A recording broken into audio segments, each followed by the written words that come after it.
బులెటిన్లో మరో బ్రేక్ ని చూస్తున్నాం. కర్ణాటక సీఎం పదవిని నిర్ణయించడం కాంగ్రెస్ పార్టీ హైకమాండ్ కు పెద్ద టాస్క్ గా మారింది.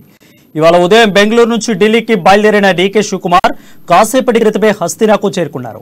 ఏఐసీసీ అగ్రనేత రాహుల్ గాంధీతో ఆయన సమావేశం కానున్నారు. సిద్ధరామయ్య, డీకే శివకుమార్ రాహుల్ గాంధీకి వారి విజ్ఞాపనలను తెలియజేయనున్నారు. ఇరువురికి అభిప్రాయాలు విన్న తర్వాత రాహుల్ గాంధీ నేతృత్వంలోని ఏఐసీసీ నాయకులు తుది నిర్ణయానికి రానున్నట్లు తెలుస్తుంది. వీరి ఏకాభిప్రాయాన్ని ఏఐసీసీ చీఫ్ ఖర్గే ప్రకటించనున్నట్లు సమాచారం. ఇప్పటికే ఎమ్మెల్యేల అభిప్రాయాలను ఏఐసీసీ పరిశీలనకు నివేదికను రాహుల్కు మల్లికార్జున ఖర్గే వివరించారు. ఈ నేపథ్యంలో ఎవరు కన్నడ సీఎం అవుతారు అన్నది ఉత్కంఠగా మారింది.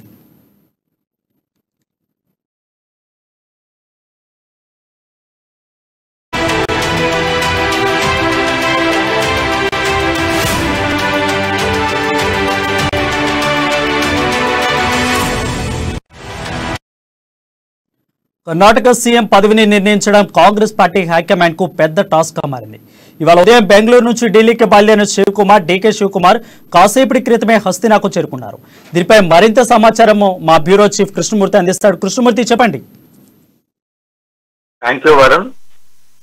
మీరందరూ కర్ణాటక సీఎం ఎంపిక విషయంలో కాంగ్రెస్ పార్టీ భారీ కసరత్తు చేస్తా ఉన్నది. వారికి అంటే ఎవరికి ఇస్తే ఎవరితోటి ఏమి ఇబ్బందో అని, అంటే రాజస్థాన్ లో గతంలో జరిగినటువంటి కొంత అనుభవాన్ని దృష్టిలో పెట్టుకున్నటువంటి కాంగ్రెస్ పార్టీ ఈసారి అన్ని కోణాల్లో ఆలోచన చేసి అన్ని వర్గాలకు ఆమోదయోగ్యమైనటువంటి వ్యక్తిని ముఖ్యమంత్రిగా నియమించాలని నిర్ణయించగా స్పష్టం అవుతా ఉంది. దీనికి సంబంధించి అంటే ఈ రోజు సాయంత్రానికి ఈ ఉత్కంఠకు, అంటే 2 రోజులుగా నెలకొన్న ఉత్కంఠకు తెరించి కర్ణాటక సీఎం గా ఎవరు బాధ్యత చేపడుతున్నారు అన్న విషయాన్ని కొంత స్పష్టత ఇచ్చేందుకు కాంగ్రెస్ పార్టీ అధిష్టానం స్పష్టమైన తెలుస్తా ఉన్నది. 18వ తేదీన కొత్త ముఖ్యమంత్రి, కర్ణాటక కొత్త ముఖ్యమంత్రి పదవి బాధ్యత చేపట్టే అవకాశం ఉంది. ఈ నేపథ్యంలో నిన్నటి నుంచి ఢిల్లీలోనే ముఖాన్ని వేసినటువంటి మాజీ ముఖ్యమంత్రి సిద్ధరామయ్య తన పలుకుబడితో ఉపయోగించి కానీ అధిష్టానానికి తన విధేయత చాటుకునేందుకు ప్రయత్నాలు చేస్తా ఉన్నారు. సీఎం పదవి దక్కించుకునేందుకు ఆయన చదువులా ప్రయత్నం చేస్తా ఉన్నారు. ఇదే సమయంలో నిన్నటి వరకు, అంటే ఈరోజు పొద్దున వరకు కూడా కర్ణాటక బెంగళూరులోనే ఉన్నటువంటి డీకే శివకుమారు పార్టీ అధిష్టానం పిలుపు మేరకు ఢిల్లీ బయలుదేరి వెళ్లారు. అక్కడ అంటే తనకు సోనియా గాంధీ నుంచి ఫోన్ వచ్చింది, తను వెళ్తున్నాను అని చెప్పేసి వెళ్ళారు. తను ఒక్కడనే వెళ్తున్నానని చెప్పారు. ఎమ్మెల్యే అంటే బలప్రయోగం కానీ బలప్రయోగం చేసేటువంటి అవకాశం ఎటువంటి లేవని చెప్పేసి ఆయన ఒక్కరే అక్కడి నుంచి బెంగళూరు నుంచి ఢిల్లీకి వెళ్లారు. అయితే ఢిల్లీలో ఇటు శివకుమార్ ను సిద్ధరామయ్యను ఇద్దరిని కూర్చునబెట్టి పార్టీ అధిష్టానం కొంత కసరత్తు చేస్తుండగా స్పష్టమవుతా ఉన్నది. సాయంత్రానికల్లా ఎవరు ముఖ్యమంత్రి, కొత్త ముఖ్యమంత్రి ఎవరు అనే విషయాన్ని తేల్చే అవకాశం ఉంది. అయితే బెంగళూరు వెళ్లే ముందు శివకుమార్ చేసినటువంటి వ్యాఖ్యలు కొంత కీలకంగా మారాయని చెప్పొచ్చు. పార్టీలో గెలిచేటువంటి 135 మంది ఎమ్మెల్యేలు తన అనుచరులే అని చెప్పారు, వారితో కలిసి పనిచేస్తానని చెప్పారు. అయితే తన అనుచరంత మాత్రం నేను పార్టీని చీల్చను, ఎమ్మెల్యేలలో విభేదాలు తీసుకురాను అని స్పష్టం చేశారు. తన టార్గెట్ అంతా కూడా వచ్చే పార్లమెంటు ఎన్నికలు, లోక్సభ ఎన్నికల్లో కర్ణాటక నుంచి కనీసం 18 నుంచి 20 సీట్లు గెలవాలనే తన లక్ష్యం. ఆ కోణంలోనే ప్రయత్నం చేస్తాను. ఎట్టి పరిస్థితిలో పార్టీకి వెన్నుపోటు పడవను. కాంగ్రెస్ పార్టీ తనకు దేవాలయం లాంటిది. సోనియా గాంధీ, రాహుల్ గాంధీ, మల్లికార్జున ఖర్గే తనకు దేవతలు. నేను దేవాలయానికి వెళ్తున్నాను, దేవతలను కలుస్తాను, దేవతలతో మాట్లాడతానని చెప్పేసి ఆయన కొన్ని కీలక వ్యాఖ్యలు చేశారు. ఈ నేపథ్యంలోనే శివకుమార్ చేసినటువంటి వ్యాఖ్యల విషయంలో కర్ణాటకలో జోరుగా చర్చ జరుగుతా ఉన్నది. అంటే సిద్ధరామయ్యకు సీఎం పదవిని కాంగ్రెస్ పార్టీ కట్టబెట్టేందుకు స్పష్టంగా ఉన్నట్టుగా తెలుస్తా ఉన్నది. దీనికి సంబంధించిన కొంత గ్రీన్ సిగ్నల్ రావడంతోనే శివకుమారు కొంత గర్భగర్భమైన వ్యాఖ్యలు చేశారని చెప్పేసి కర్ణాటకలో జోరుగా చర్చ జరుగుతా ఉన్నది.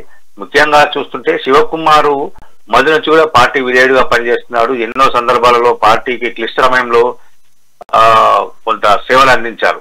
ఆయన గడిచిన 4 సంవత్సరాలుగా పార్టీకి చేసిన సేవల కారణంగానే కర్ణాటకలో కాంగ్రెస్ పార్టీ బలోపేతమైంది. ఆ బలోపేతమైన కాంగ్రెస్ పార్టీ ద్వారానే థంపింగ్ మెజార్టీ, భారీ మెజార్టీ తోటి కాంగ్రెస్ పార్టీ ఎమ్మెల్యేలను గెలుచుకో ఉన్నది. దీనికి సంబంధించినటువంటి విషయంలో అంటే పార్టీ కోసం పనిచేసి కష్టపడ్డ వ్యక్తిని శివకుమార్ ను కూడా పక్కకు పెట్టేందుకు అధిష్టానం సిద్ధంగా లేదు.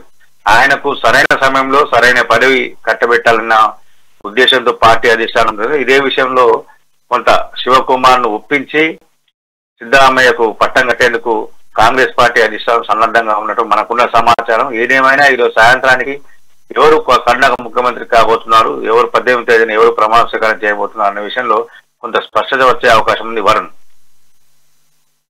6 సంవత్సరాలు అంటూ వీళ్ళ మధ్య జరిగిన కన్వర్జేషన్ చూసాం మనం. అయితే శివకుమార్ అయితే ఒప్పుకోలేదు, సిద్ధరామయ్య అయితే ఒప్పుకున్నారు. బట్ ఇప్పుడు మెజారిటీగా ఏఐసిసి కానీ అటు గెలిచిన ఎమ్మెల్యేలు కానీ మంత్రులు కానీ ఎవరి వైపు మొగ్గు చూపుతున్నారు?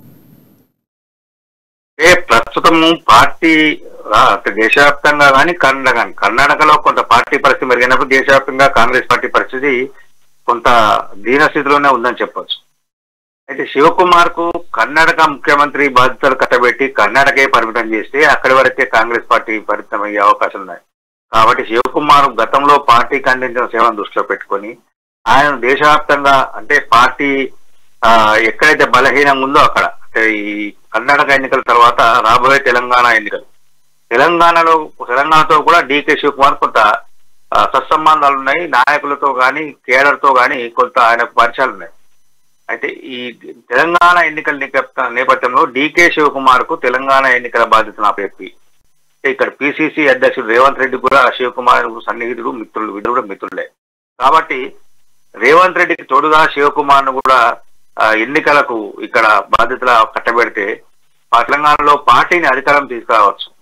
అదే రకంగా కర్ణాటకలో లోక్సభ ఎన్నికలకు సంబంధించి కానీ తెలంగాణ లోక్సభ ఎన్నికలకు సంబంధించి కానీ భారీ ఎత్తున సీట్లను కూడా సాధించుకోవచ్చు. అంటే ఇటు ఇద్దరు మిత్రులను ఒక చోట కలిపి వారు పూర్తి స్థాయిలో గెలిపోతే వాళ్ళ భుజస్కంధాల మీద వేయడంతో కొంత పార్టీలో కూడా ఉత్సాహం వస్తుంది. శ్రేణులు కూడా రెట్టించిన ఉత్సాహంతో పనిచేస్తాయి, పార్టీ గెలుపు కోసం పనిచేస్తే ప్రజల్లోకి బలంగా చొచ్చుకు వెళ్తారు అనే అభిప్రాయంతో ఉన్నటువంటి అధిష్టానం శివకుమార్ కు పార్టీలోనే కీలక బాధ్యతలు అప్పగించి సిద్ధరామయ్యకు కర్ణాటక ముఖ్యమంత్రి బాధ్యతలు అప్పగించే అవకాశాలు ఉన్నట్టుగా మనకు తెలుస్తా ఉన్నది. వారు రైట్, థ్యాంక్ యూ కృష్ణమూర్తి.